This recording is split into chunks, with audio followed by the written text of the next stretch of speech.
इन्हीं हक़ाइक़ अगर देखे जाएं तो पोर्ट पर लाखों डॉलर के कंटेनर्स खड़े हुए हैं। डॉलर ना होने की वजह से वो क्लियर नहीं हो रहे हैं। एलसीआं ना खुलने की वजह से कारोबारी तबका मज़ीद परेशान है और ये परेशानियां बढ़ती ही जा रही हैं। इरशाद साहब, सियासत पे बहुत ज़्यादा बात होती है, लेकिन इस तरह की जो रिपोर्ट सामने आ रही हैं, जो आदाद शुमार सामने आ रहे हैं, वो देख कर यूँ मालूम होता है कि पाकिस्तान के हालात और पाकिस्तान की मईशत बिल्कुल भी अच्छी नहीं है। हिंद दोस्तों, मैं महेंद्र शर्मा स्वागत करता हूं वन वर्ल्ड हिंदी में आपका। उम्मीद करता हूं आप खुश और स्वस्थ हैं। दोस्तों जैसा कि आपने सुना, पाकिस्तान ने पूरी दुनिया को उल्लू बना के कहीं न कहीं आज इनकी एक साजिश सामने आई है कि पाकिस्तान ने दुनिया को उल्लू बना के सब जगह से सामान मंगवा के अपने पोर्टों पे खड़ा कर लिया, जबकि इनकी पेमेंटों के लिए पाकिस्तान के पास एक ढेला नहीं है। क्योंकि आज पाकिस्तान में जो क्राइसिस पैदा हो रहा है, करेंसी क्राइसिस, वो पाकिस्तान को एक गहरे गड्ढे में घेरता हुआ जा रहा है। तो कहीं न कहीं आज पूरे पाकिस्तान के हालात ये हो चुके हैं, पाकिस्तान की आवाम के पास हर वो जरूरत की चीजें नहीं है जो उनके दैनिक जीवन में काम आती है। तो दोस्तों, कैसे रसिया के साथ कोई डील नहीं हुई, क्योंकि रसिया ने खुद इस चीज को कोट किया था कि हम कोई सस्ता तेल इनको नहीं दे सकते। तो इस बारे में भी डिस्कशन इस डिबेट में किया गया। तो दोस्तों देखिए डिबेट और कमेंट में अपनी प्रतिक्रिया जरूर दें। लास्ट में आपसे रिक्वेस्ट करूँगा, चैनल पर नए हैं तो चैनल को सबसे पहले सब्सक्राइब करें, लाइक शेयर कमेंट जरूर करें। दोस्तों जय हिंद, वंदे मातरम, भारत माता की जय। दोस्तों डार साहब का भी इंटरव्यू आया, वो ये फरमाने लगे कि पाकिस्तान में डिफ़ॉल्ट का किसी किस्म का कोई ख़तरा नहीं है। हुकूमती लोग तो हमेशा ये अच्छी खबर दे रहे हैं, लेकिन जो ज़मीनी हक़ाइक़ हैं वो ख़ासे मुख्तलिफ हैं। ज़मीनी हक़ाइक़ अगर देखे जाएँ तो पोर्ट पर लाखों डॉलर के कंटेनर्स खड़े हुए हैं। डॉलर ना होने की वजह से वो क्लियर नहीं हो रहे हैं। एलसीआं ना खुलने की वजह से कारोबारी तबका मज़ीद परेशान है और ये परेशानियां बढ़ती ही जा रही हैं। इरशाद साहब, सियासत पे बहुत ज़्यादा बात होती है, लेकिन इस तरह की जो रिपोर्ट सामने आ रही हैं, जो आदाद शुमार सामने आ रहे हैं, वो देख कर यूँ मालूम होता है कि पाकिस्तान के हालात और पाकिस्तान की मईशत बिल्कुल भी अच्छी नहीं है। तो क्या पाकिस्तान के अवाम को आने वाले दिनों में मज़ीद कोई अच्छी खबर ना सुनने के लिए ख़ुद को तैयार कर लेना चाहिए? 98 में इसी तरह के हालात हुए, डॉलर काबू में नहीं आ रहा था। वो 50-52 रुपए से बढ़ता बढ़ता 67 तक चला गया। तो इसहाक डार साहब वज़ीर ख़ज़ाना थे, उनसे किसी ने सवाल किया कि जी ये क्या बनेगा, मुल्क का हालात कब बेहतर होंगे, माशी और डॉलर कब वापस आएगा। तो उन्होंने कहा दुआ करें कि या तो तेल निकल आए पाकिस्तान में, या पाकिस्तान की करेंसी का नाम डॉलर हो। तो अब भी जो सूरत हाल है मायूसी की, इत्तेफाक से इस वक्त भी ठीक है। इरशाद साहब, आप बात जारी रखिएगा। वज़ीर ममलिकत बराए पेट्रोलियम सेनेटर मुसद्दिक मलिक साहब ने हमें ज्वाइन किया। डॉक्टर साहब, thank you very much for your time. Doctor साहब आपसे गुफ्तगू करते हैं। जी इरशाद साहब। तो अब सूरत हाल जो है वो खासी मायूस कुन है, परेशान कुन है। अगरचे हुक्मरान हमें ये खुशखबरी सुनाते हैं कि आज नहीं तो कल हालात ठीक हो जाएंगे, डॉलर भी दस्तयाब होगा, बल्कि अर्ज़ा होगा और महंगाई भी ख़त्म हो जाएगी। अब जो उम्मीदें हैं वाबस्ता हुक्मरानों की वो हैं, अगर हमें रूस से तेल और गैस मिलती है और फिर वो ज़ाहिर बात है कि 25% या 30% या 40% रियायत पे अगर मिलती है तो कोई रिलीफ मिल सकता है। मुसद्दिक मलिक साहब अभी हाल ही में रूस से वापस आए हैं, उनका शोबा भी है। तो मेरे ख्याल हम उनसे गुफ्तगू का आगाज़ करते हैं। पूछते हैं मुसद्दिक साहब, ये दौरा रूस कैसा रहा और ये ख़रीदारी का मुआहदा कब तक हो जाएगा और कब तक हमें सस्ती गैस और तेल मिलना शुरू होंगे? मैं समझता हूँ जी ये बहुत कामयाब दौरा रहा है। उसमें हमने ब्रॉड पैरामीटर्स जो हैं उन पे गुफ्तगू की है, जिसमें हमारी जो तेल है, हमारा जो खाम तेल है जिसके ज़रिए यहाँ पे पेट्रोल और डीजल बनता है, उसके ऊपर भी हमारी गुफ्तगू हुई।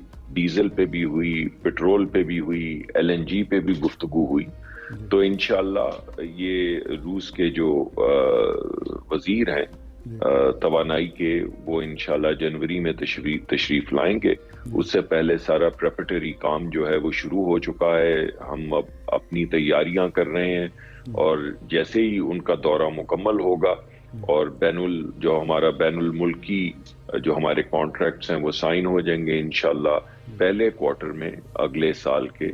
तो अब भी जो सूरत हाल है 7-8 माह में, 8 महीने तो हो गए हैं तकरीबन, उसमें जो मायूस कुन सूरत हाल है दो हैं। ایک تو یہ ہے کہ بین الاقوامی حالات جو ظاہر حکومت کے کنٹرول میں نہیں ہے، لیکن میں ملک کے حکومت کی اپنی پرفارمنس بھی خاص طور پر معاشی حوالے سے کوئی ایسی نہیں رہی. جو ایک تاثر تھا جناب شہباز شریف صاحب کے اچھے ایڈمنسٹریٹر کا، وہ بری طرح مجروح ہوا ہے، اور اسحاق ڈار صاحب جو جادوگر سمجھے جاتے تھے وہ بھی کچھ نہیں کر پائے. لیکن اس سے زیادہ جو مسئلہ ہے وہ ہے سیاسی عدم استحکام اور بے یقینی کا. تو ڈاکٹر صاحب آپ بتا رہے تھے کہ فروری مارچ تک معاہدہ ہو جائے گا یا تیل اور گیس کی آمد شروع ہو جائے گی؟ انشاءاللہ جی شروع ہو جائے گی، کیونکہ جو بھی تیاریاں اس کے لیے کرنی ہے اس پہ کام شروع ہم کر چکے ہیں. تو انشاءاللہ پہلے کوارٹر میں تیل یہاں پہ آنا شروع ہو جائے گا. اچھا، یہاں ہمارے ہاں عمران خان صاحب، شوکت ترین صاحب یہ کہتے رہے کہ ہمیں 30% رعایت پہ، رعایتی نرخوں پہ تیل دینے کے لیے تیار تھا. ہم 40% کی کوشش کر رہے تھے کیونکہ روس بھارت کو 40% ڈسکاؤنٹ پہ دے رہا ہے. تو یہ ہمارا ریٹ جو ہوگا 30% ڈسکاؤنٹڈ ہوگا یا 40% ہوگا؟ کیا توقع کریں؟ جی اس طرح کی کوئی گفتگو روس اور پاکستان کے درمیان میں نہیں ہوئی. اچھا. ہمارے پاس پوری جو فائلیں موجود ہیں اس میں ریکارڈ موجود ہے، کسی جگہ پہ ایسی کوئی بات نہیں ہوئی. جو عمران خان صاحب گفتگو فرماتے ہیں ہو سکتا ہے انہوں نے چلتے میں سر راہ کسی سے بات کی ہو، لیکن آپ کو معلوم ہے کہ جو ملک کے سربراہان آپس میں بیٹھتے ہیں تو ان کی ہر گفتگو جو ہے وہ منٹ ہوتی ہے. تو اس طرح کے کوئی منٹس سرکار کے پاس نہیں ہے جہاں پہ یہ گفتگو ہوئی ہو. اس کے بعد آپ کو یہ بھی معلوم ہے کہ میمورینڈم آف انڈرسٹینڈنگ اگر آپ نے پکی بات نہ بھی کرنی ہو تو جب سربراہ مل کے بیٹھتے ہیں تو naan binding memorandum of understanding ہوتے ہیں، وہ بھی موجود نہیں ہے. اس کے بعد جو ہماری محکمے کی فائلز ہیں اس میں بھی کسی جگہ کے اوپر یہ تذکرہ نہیں ہے، نہ ایک حرف لکھا ہوا ہے کہ ڈسکاؤنٹ ہوگا، کتنا ہوگا، 40% ہوگا. اور چوتھی بات یہ ہے کہ اخباری خبریں تو ہیں کہ مختلف ممالک کو کتنا ڈسکاؤنٹ مل رہا ہے، مگر یہ بائی لیٹرل اگریمنٹس ہوتے ہیں جن کی تفصیلات لوگوں کے سامنے نہیں ہوتی. ہمیں یہ معلوم ہے کہ جتنا بھی کمرشلی اس وقت کسی بھی ملک کو ڈسکاؤنٹ مل رہا ہے انشاءاللہ اتنا ہی اس سے زیادہ ڈسکاؤنٹ کے اوپر ہم پوری کوشش کریں گے کہ پاکستان کو تیل جی. تو ڈاکٹر صاحب فائدہ پاکستان کو روس سے تیل خریدنے کا کیا ہے؟ دوسرے ممالک سے بھی ہم خرید رہے ہیں لیکن روس سے خریدیں گے، ڈسکاؤنٹ کا ابھی تک تعین نہیں ہوا، تو پاکستان کو پھر فائدہ کس مد میں ہے؟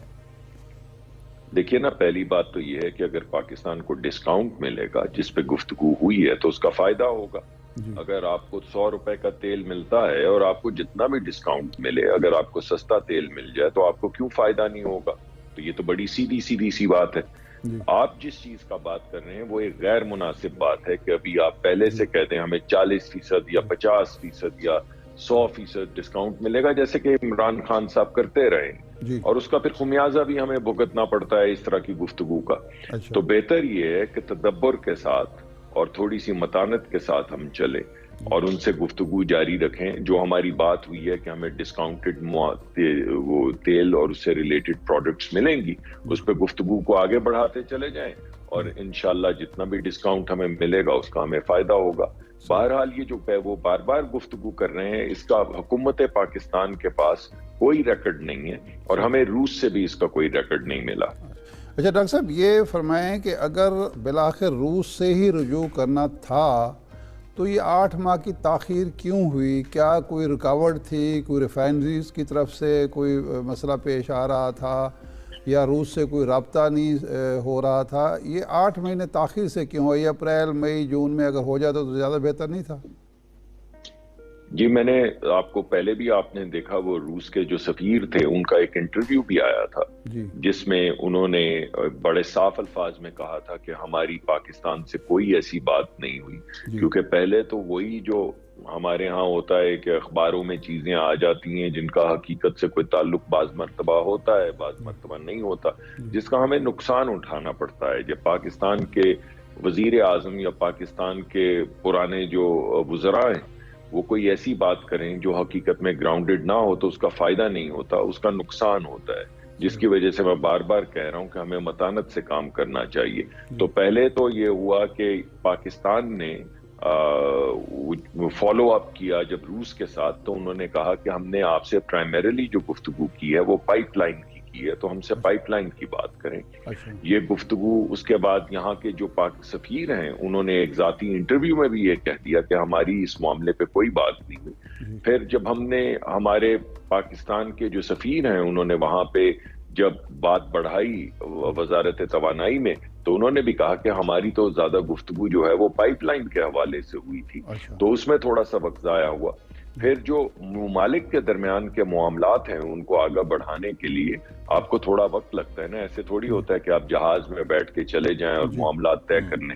आपको कम्युनिकेशन करनी पड़ती है। हम यहाँ पे उनके पहले हमने गुफ्तगू, पहले तो हमने यही जाना कि खान साहब शायद सच बोल रहे होंगे, तो उसकी कंफर्मेशन के अंदर हम लगे रहे कि वो जो 30-40% का ये जिक्र कर रहे हैं वो कहाँ है।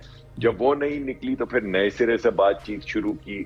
उनके सफीर के साथ कई राउंड्स हुए गुफ्तगू के, फिर उनके जो वजारत है उसके साथ कम्युनिकेशन की गई, उसके बाद फिर टाइम सेट किया गया और फिर आखिर में ये कल्मिनेट हुआ जो ये विजिट है, इसमें मामलात आगे बढ़े हैं जिनका मैंने आकर फिर ऐलान किया यहाँ पर। अच्छा, ये रूस का मामला है इस हवाले से रिजर्वेशन अमेरिका की मौजूद हैं।